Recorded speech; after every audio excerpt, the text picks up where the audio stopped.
नमस्कार, news for nation देख रहे हैं आप और मैं हूं आपके साथ प्रार्थना। अगर आप भी बिहार से हैं तो ये खबर आपके लिए बेहद खास है, क्योंकि मैं एक ऐसा खुलासा करने वाली हूं जिस खुलासे से आप भी दंग रह जाएंगे। जी हाँ, और वो खुलासा है कि आप कर्जदार हैं, वो भी 28,000 रुपए के। बिहार के हर एक व्यक्ति पर, आप ही नहीं, हर एक व्यक्ति पर 28,000 रुपए का कर्ज है। और ये बात बिल्कुल सच है।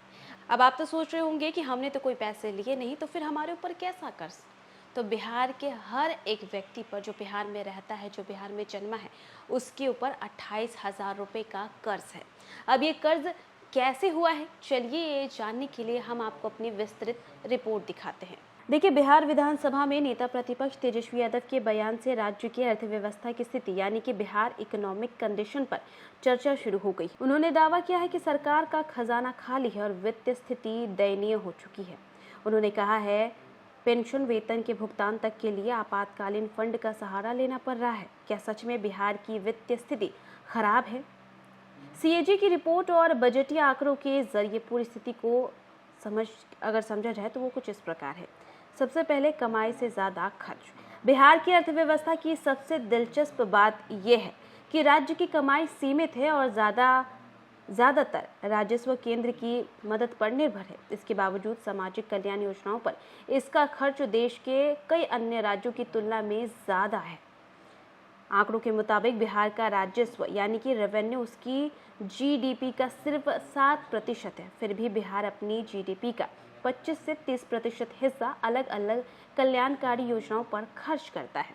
बिहार सरकार ने वित्तीय वर्ष 2026-27 के लिए करोड़ों रुपए का बजट पेश किया है और यह राज्य के इतिहास के सबसे बड़े बजटों में से एक है। लेकिन कुछ चुनौतियां भी हैं।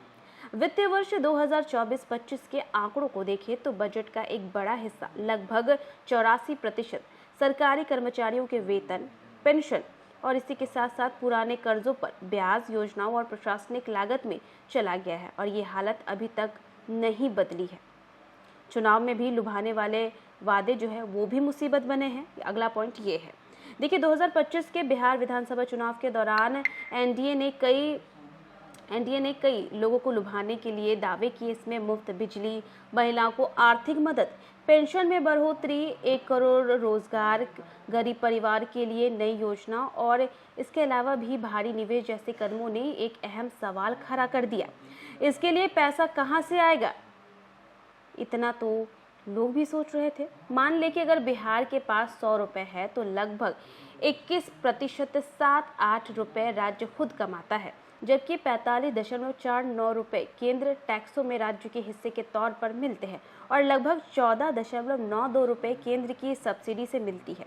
वहीं 17.81 रुपए लोन से कमाई होती है और साफ है कि बिहार के वित्तीय सिस्टम का एक बड़ा हिस्सा केंद्र सरकार पर निर्भर है।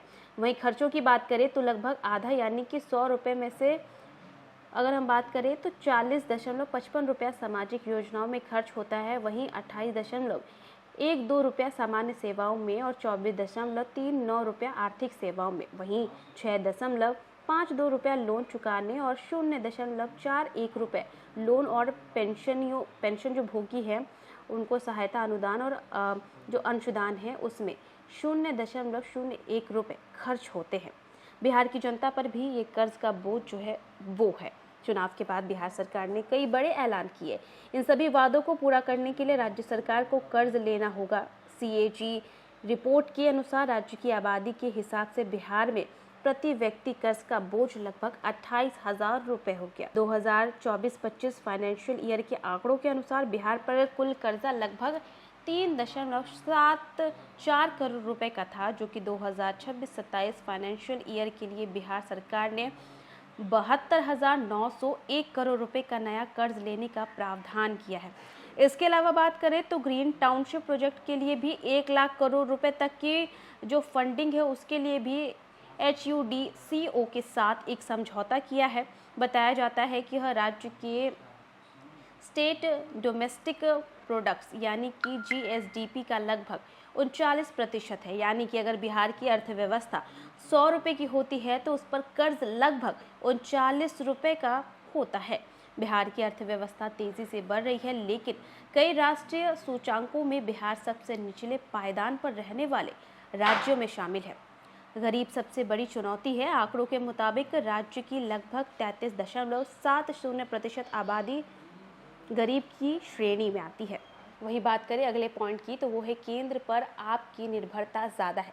सरकारी अनुमानों के अनुसार बिहार 2026-27 वित्तीय वर्ष में कुल जो है करोड़ों रुपए का राजस्व प्राप्त करेगा और यह राशि मुख्य रूप से 3 स्रोतों से आएगी। राज्य की अपनी कमाई, केंद्र सरकार से मिलने वाला करोड़ों का हिस्सा और केंद्र से मिलने वाली अनुदान। राजस्व बढ़ाने के लिए भी कई जो है कदम उठाए गए हैं बिहार में, लेकिन अब देखना ये होगा कि कैसे आखिर हर एक व्यक्ति पे जो 28,000 रुपये का कर्ज है वो ख़त्म कैसे होता है। सरकार अब क्या अगला कदम उठाती है।